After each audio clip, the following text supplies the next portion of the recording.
CITC champions insurance training centre, जहां insurance के champions produce किए जाते हैं।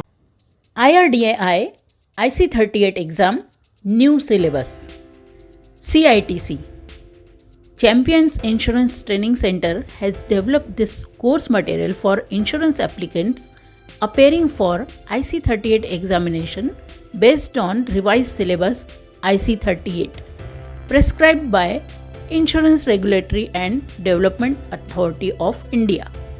फ्रेंड्स, ये वीडियो उन लोगों के लिए है जो लाइफ इंश्योरेंस इंडस्ट्री में अपना करियर बनाना चाहते हैं। हमने IC38 एग्ज़ाम प्रिपरेशन के लिए सिलेबस में दिए सभी चैप्टर्स पर वीडियो बनाए हैं। इन सभी वीडियोस की लिंक इस वीडियो के डिस्क्रिप्शन में दी है। इन वीडियोस में सभी टॉपिक्स आसान भाषा में समझाए गए हैं। इसके साथ ही हर एक चैप्टर पर क्वेश्चन एंड आंसर भी दिए गए हैं। यदि आप ये सभी वीडियो देख लेते हैं तो हमारी श्योरिटी है कि आप ये एग्ज़ाम 100% पास कर लेंगे। सबसे पहले जानते हैं IC38 एग्ज़ाम का pattern. IC38 exam life insurance advisor बनने का पहला स्टेप होता है। ये एग्ज़ाम IRDA कंडक्ट करता है। ये एग्ज़ाम ऑनलाइन होती है। इसमें ऑब्जेक्टिव टाइप क्वेश्चंस होते हैं। हर एक क्वेश्चन के लिए 4 ऑप्शन दिए होते हैं, जिसमें से हमें एक सही ऑप्शन चूज़ करना होता है। इस एग्ज़ाम में 50 मार्क्स के 50 क्वेश्चंस होते हैं, जिसमें से हमें पास होने के लिए मिनिमम 15 मार्क्स लाने होते हैं। इस एग्ज़ाम में नेगेटिव मार्किंग नहीं होती है। Chapter 1 introduction to insurance. इस चैप्टर में हम life insurance history and evolution, how insurance works, risk management techniques, insurance as a tool for managing risk and role of insurance in society, इन विषयों पर short में समझेंगे और लास्ट में इस टॉपिक पर कुछ क्वेश्चंस भी देखेंगे। ये दुनिया अनिश्चितताओं से भरी है। एक्सीडेंट होना, नदियों में बाढ़ आना, आग लगना, भूकंप आना आम बात है और इन घटनाओं में कई लोगों की अचानक प्रीमेच्योर डेथ भी हो जाती है। इसलिए प्राचीन काल से ही इंश्योरेंस किसी न किसी रूप में मौजूद था। मानव जातियों में अपने ग्रुप के किसी भी सदस्य को होने वाले नुकसान की भरपाई आपसी सहयोग से की जाती थी। बेबीलोन के व्यापारी जब अपने जहाज़ों के लिए लोन लेते थे तो लोन देने वालों को अपने लोन इंस्टॉलमेंट के साथ थोड़ी एडिशनल रकम देते थे, ताकि यदि जहाज़ डूब जाए या कुछ नुकसान हो तो उन्हें लोन की रकम वापस न करनी पड़े। इसे हम लोन इंश्योरेंस भी कह सकते हैं। भरूच और सूरत के व्यापारी भी सेम टेक्निक यूज़ करते थे। ग्रीक देश में लोग अपने परिवार की देखभाल के लिए और अपने अंतिम संस्कार के खर्च के लिए एडवांस में पे करते थे। यही तरीका इंग्लैंड में भी यूज़ किया जाता था। Traders of Rhodes and Chinese traders भी यही तरीका यूज़ करते थे जब उनके जहाज़ डूब जाते थे या फिर चोरी हो जाते थे। मॉडर्न इंश्योरेंस की शुरुआत लंदन के लॉयड कॉफ़ी हाउस से हुई। यहाँ व्यापारियों ने किसी एक का होने वाला नुकसान सब मिलकर करने की घोषणा की। Amicable society for perpetual assurance की स्थापना ईयर 1706 में लंदन में हुई और इसे दुनिया की पहली इंश्योरेंस कंपनी माना गया। भारत में भी इंश्योरेंस का प्रिंसिपल प्राचीन काल से ही जॉइंट फैमिली सिस्टम में देखा गया है। जॉइंट फैमिली में किसी एक सदस्य की मृत्यु हो जाती थी तो उसके परिवार को परिवार के बाकी सदस्य संभाल लेते थे। लेकिन आज हमारे देश में न्यूक्लियर फैमिली सिस्टम प्रचलित हो रहा है। इंडिया में इंश्योरेंस का बिजनेस 1800 के आसपास शुरू हुआ। 1818 में ओरिएंटल लाइफ इंश्योरेंस कंपनी के नाम से भारत में पहली लाइफ इंश्योरेंस कंपनी की स्थापना हुई। 1870 में Bombay mutual life assurance society के नाम से पहली भारतीय लाइफ इंश्योरेंस कंपनी की शुरुआत हुई। 1938 में नया इंश्योरेंस एक्ट बनाया गया। 1956 में इंडियन गवर्नमेंट ने नया इंश्योरेंस बिल पास किया, जिसमें सभी प्राइवेट इंश्योरेंस कंपनीज को बंद करके 1 सितंबर 1956 में गवर्नमेंट लाइफ इंश्योरेंस कंपनी की स्थापना की, जिसका नाम है life insurance corporation of India, जो आज भी कार्य कर रही है। ईयर 2000 में नया इंश्योरेंस बिल पास करके प्राइवेट इंश्योरेंस कंपनीज और फॉरेन इंश्योरेंस कंपनीज को इंडिया में इंश्योरेंस का बिजनेस करने की अनुमति दी गई। आज भारत में 24 से ज़्यादा प्राइवेट लाइफ इंश्योरेंस कंपनीज है और life insurance corporation of India यह इकलौती सरकारी बीमा कंपनी कार्य कर रही है। Principle of life insurance. आसान भाषा में प्रिंसिपल ऑफ लाइफ इंश्योरेंस का मतलब किसी एक व्यक्ति के नुकसान की भरपाई बहुत सारे लोग मिलकर करने की प्रोसेस, जो हम अपने सोशल लाइफ में भी यूज़ करते हैं। अभी हम इंश्योरर मतलब बीमा करता, इसकी ज़रूरत क्या है ये समझेंगे। ये जो लेन देन की प्रोसेस है, पैसा एक जगह जमा करना और उसे जिसका नुकसान हुआ है उन्हें देना, इसे मैनेज करने के लिए एक ट्रस्टेड विश्वासपात्र ऑर्गेनाइजेशन का होना ज़रूरी है, ताकि इस प्रोसेस में कुछ गड़बड़ ना हो। इस तरह की ऑर्गेनाइजेशन को हम इंश्योरर कहेंगे। और जिनका इंश्योरेंस होगा, जो लोग पैसा कंट्रीब्यूट करेंगे, ऐसे सभी लोगों को हम इंश्योर्ड कहेंगे या फिर बीमित व्यक्ति या पॉलिसी होल्डर कहेंगे। अब आपको इंश्योरर और इंश्योर्ड का सही अर्थ समझा होगा, जो हमें बार बार इस्तेमाल करना पड़ेगा। असेट्स, संपत्ति, कोई भी वस्तु या व्यक्ति की एक इकोनॉमिक वैल्यू होती है जिसका हमें भविष्य में फ़ायदा होगा। ऐसे वस्तु या व्यक्ति को हम असेट कहते हैं, जैसे घर, फैक्ट्री, कार, लैंड या फिर कोई व्यक्ति।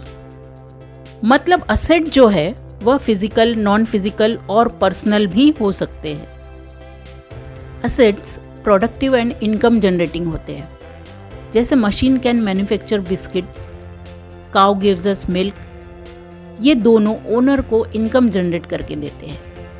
कुछ असेट्स सर्विस प्रोवाइड करते हैं, जैसे एसी से हमें ठंडी हवा मिलती है, कार हमें ट्रैवल कराती है, मानव शरीर जो है खुद के लिए दिन भर काम कर सकता है और हमारे जीवन में वैल्यू ऐड करता है। तो अब आप economic value of assets and types of assets के बारे में समझ चुके होंगे। रिस्क, जिसे हम हिंदी में जोखिम कहते हैं, और पेरिल्स, जिसे खतरा कहते हैं। तो असेट अपनी वैल्यू खो सकता है यदि इसके साथ कोई बैड इवेंट हो तो। असेट जो डिस्ट्रॉय हो सकता है, इसके चांस को ही रिस्क कहेंगे। और जिस वजह से असेट अपनी वैल्यू खोता है, उस वजह को पेरिल या खतरा कहते हैं, जैसे fire, earthquakes, floods, accidents, heart attack. इसलिए हमें एसेट का इंश्योरेंस करना चाहिए। यहाँ हमें ये समझना है कि इंश्योरेंस जो है वह फाइनेंशियल लॉस को प्रोटेक्ट करता है, ना कि असेट को। भूकंप को आना है तो वो आएगा ही, उसे कोई रोक नहीं सकता। इसलिए यदि किसी कारण असेट को क्षति पहुंचती है तो होने वाले नुकसान की भरपाई इंश्योरेंस करता है। प्रिंसिपल ऑफ रिस्क पूलिंग, कुछ व्यक्तियों का समूह अपनी जोखिम को ध्यान में रखकर एक बड़ा पूल बनाते हैं, मतलब मनी कंट्रीब्यूट करते हैं। पूल के किसी सदस्य को यदि किसी अप्रत्याशित घटना जैसे एक्सीडेंट से या बीमारी से नुकसान हुआ तो इसकी भरपाई इस पूल से की जाती है और इसे प्रिंसिपल ऑफ रिस्क पूलिंग कहते हैं। प्रिंसिपल ऑफ रिस्क पूलिंग हम एक एग्जाम्पल से समझते हैं। समझो एक सिटी में 1 लाख घर है। यदि कोई एक घर आग से जल जाता है तो 50,000 रुपये का नुकसान होता है। अनुमान ये है कि 1 साल में 1,000 घरों में से 2 घर आग से नष्ट हो जाते हैं। यानी कि इस शहर में 1 साल में 200 घर आग से नष्ट हो जाते हैं। 1 साल में 200 घर जलने से टोटल लॉस 1 करोड़ हो जाएगा। यदि 1 करोड़ की नुकसान भरपाई करनी है तो हमें हर एक मेंबर से सिर्फ 100 रुपये कलेक्शन करना होगा। टोटल मेंबर 1 लाख है। इस तरह टोटल कलेक्शन 1 करोड़ हो जाएगा और सिटी के सभी घरों का फायर इंश्योरेंस हो जाएगा। इस तरह 1 लाख घरों की रिस्क सब मेंबर मिलकर सिक्योर कर सकते हैं। यही प्रिंसिपल ऑफ रिस्क पूलिंग है। Burden of risk and types. इसके 2 टाइप्स होते हैं, प्राइमरी रिस्क बर्डन और secondary risk burden. Primary risk burden मतलब अप्रत्याशित घटना की वजह से होने वाला एक्चुअल लॉस, और सेकेंडरी रिस्क बर्डन मतलब ऐसी घटना जिससे लॉस हो सकता है, ऐसा डर, मीन्स संभावित लॉस का डर, और इस डर की वजह से ही हम फंड रिजर्व करते हैं। रिस्क मैनेजमेंट टेक्निक्स ये 4 प्रकार के होते हैं, risk avoidance, risk retention, risk reduction and control and risk financing. Risk avoidance, risk को हम अवॉइड कर सकते हैं, जैसे कार एक्सीडेंट तभी होगा जब हम कार चलाएंगे, तो ये रिस्क अवॉइड करने के लिए हम कार चलाएंगे ही नहीं। रिस्क रिटेंशन मतलब हम रिस्क का मोल चुकाने को तैयार हो जाते हैं कि देखा जाएगा, कार एक्सीडेंट होगा तो होगा, लेकिन कार ड्राइव करेंगे। Third, risk reduction and control. इस रिस्क मैनेजमेंट टेक्निक में हम रिस्क को कम या कंट्रोल करने के लिए उपाय करते हैं। और फोर्थ है रिस्क फाइनेंसिंग। यहाँ हम हमारी रिस्क किसी और को ट्रांसफ़र करते हैं, इसके बदले में हम उसे रेगुलर बेसिस पे कुछ पैसा देते हैं, जिसे हम प्रीमियम कहते हैं। यहाँ कुछ रिस्क रिडक्शन एंड कंट्रोल के एग्जाम्पल्स दिए हैं। एम्प्लॉयज़ को प्रॉपर रिस्क रिडक्शन प्रैक्टिस के लिए एजुकेशन एंड ट्रेनिंग देना चाहिए, जैसे participating in fire drills, car and bike चलाते समय सीट बेल्ट, हेलमेट का यूज़ करना, एनवायरनमेंट में चेंज करना, जैसे फिजिकल कंडीशन को इम्प्रूव करके फायर अलार्म इंस्टॉल करना, मलेरिया से बचने के लिए केमिकल स्प्रे करना जिससे मच्छरों को डिस्ट्रॉय कर सके, कंस्ट्रक्शन एंड डेंजरस साइट पर मशीनरी यूज़ करना, helmet, gloves and face shield का यूज़ करना जिससे केमिकल से बचा जा सके, हेल्दी लाइफस्टाइल के लिए regular medical checkup and yoga practice करना, ज्वलनशील पदार्थ को अलग अलग जगह पर स्टोर करना, फैक्ट्रीज में फायर प्रूफ डोर का इस्तेमाल करना। हजार्ड्स, ऐसी परिस्थितियाँ जो लॉस बढ़ा सकती है, इसके 3 टाइप्स होते हैं, physical hazard, moral hazard, occupational hazard. यदि ज़्यादा स्मोकिंग करेंगे तो कैंसर हो सकता है और जान जा सकती है। यहाँ एक्सेसिव स्मोकिंग को हम हजार्ड कहेंगे। एक्सप्लोजिव मटेरियल ठीक से नहीं रखेंगे तो आग लग सकती है। केयरलेस ड्राइविंग की तो एक्सीडेंट हो सकता है, एक्सेट्रा। ये सब हजार्ड के एग्जाम्पल्स हैं। अब हम इंश्योरेंस और एश्योरेंस का फ़र्क समझेंगे।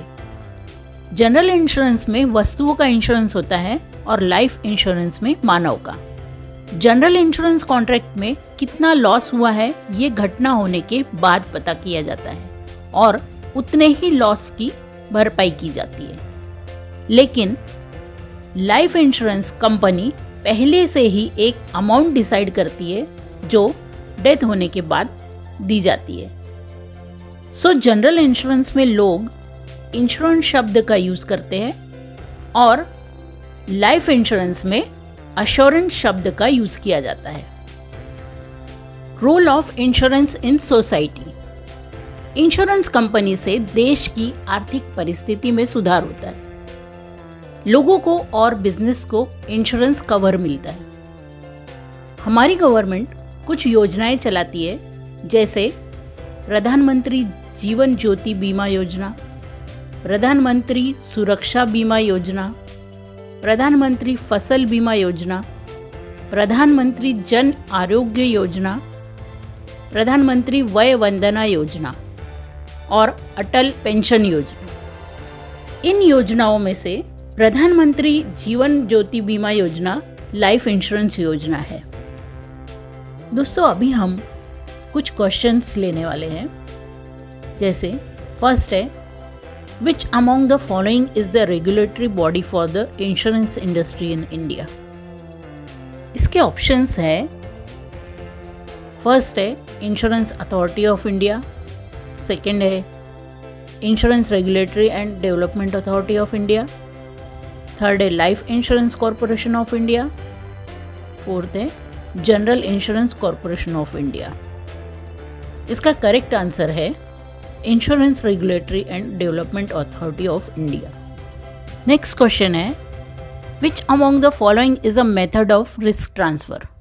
ऑप्शंस है bank fix deposit, insurance, equity shares and real estate. Correct answer है इंश्योरेंस। नेक्स्ट क्वेश्चन है, which of the following does not represent an insurable risk. Options है fire, stolen goods, burglary, loss of goods due to ship capsizing. Correct answer है stolen goods. Next question, risk transfer through risk pooling is called. Option है savings, investments, insurance, risk mitigation. Correct answer है insurance. Next है, the measure to reduce chances of occurrence of risk are known as. Options है risk retention, loss prevention, risk transfer, risk avoidance. Correct है loss prevention. Next question है, by transferring risk to insurer it becomes possible. Options है to become careless about our assets, to make money from insurance in the event of a loss, to ignore the potential risk facing our assets, to enjoy peace of mind and plan one's business more effectively. Correct answer है to enjoy peace of mind and plan one's business more effectively. Next question है, in insurance context, risk retention indicates a situation where options है possibility of loss और damage is not there, second है loss producing event has no value, third है property is covered by insurance and fourth है one decides to bear the risk and its effect. Correct answer है one decides to bear the risk and its effects. Next question है, which of the following statement is true. Options है insurance protects the asset, next है insurance prevents its loss, third है insurance reduce possibilities of loss, fourth है insurance pays when there is loss of asset. Correct answer है insurance pays when there is loss of asset. Next question है, out of 400 houses, each value at 20,000 rupees, on an average 4 houses get burnt every year, resulting in a combined loss of 80,000. What should be the annual contribution of each house owner to make good this loss? Option है 100 rupees, 200 rupees, 80 rupees और 400 rupees. Correct answer है 200 rupees. Next question है, which of the following statement is true. Insurance is a method of sharing the losses of a few by many. Next है, insurance is a method of transferring the risk of an individual to another individual. Third है insurance is a method of sharing the losses of a many by a few. Fourth है insurance is a method of transferring the gains of a few to the many. Correct answer है insurance is a method of sharing the losses of a few by many. Next question है which of the below option best describes the process of insurance.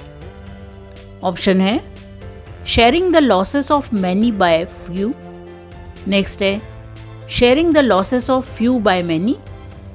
Third है one sharing the losses of few. Fourth है sharing of losses through subsidy. Correct answer है sharing the losses of few by many. Next question है why do insurer arrange for survey and inspection of the property before acceptance of a risk? Options है to assess the risk for rating purposes. Second है to find out how the insured purchased the property. Third है to find out whether other insurer have also inspected the property.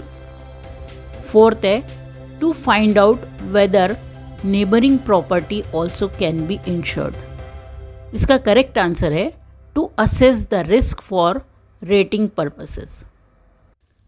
अभी कुछ sample question लेते हैं इस topic पर। Question number 1, in which year first life insurance company started? Answer है 1818। Second question है What is the name of first life insurance company in India?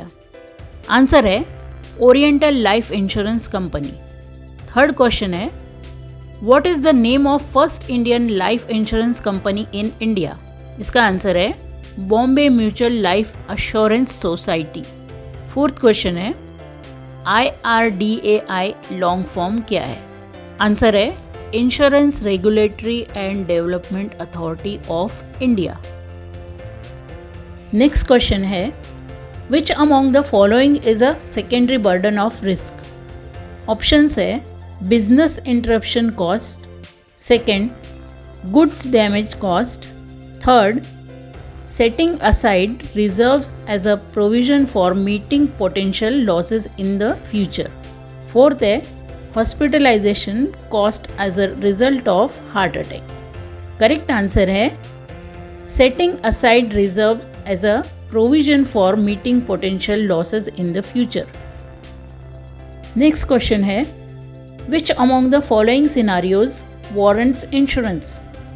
Options है the sole breadwinner of a family might die untimely. Second है a person may lose his wallet. Third है stock prices may fall drastically. Fourth है A house may lose value due to natural wear and tear. Correct answer है The sole breadwinner of a family might die untimely. Next question है Origins of modern insurance business can be traced to dash. Options है Bottomary, Lloyds, Rhodes, Malhotra Committee.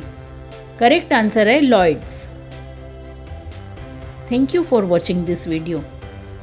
इसी तरह हमने IC38 syllabus के सभी chapters के ऊपर एग्ज़ाम प्रिपरेशन के लिए वीडियोस बनाए हैं जिसकी लिंक आपको डिस्क्रिप्शन में मिल जाएगी।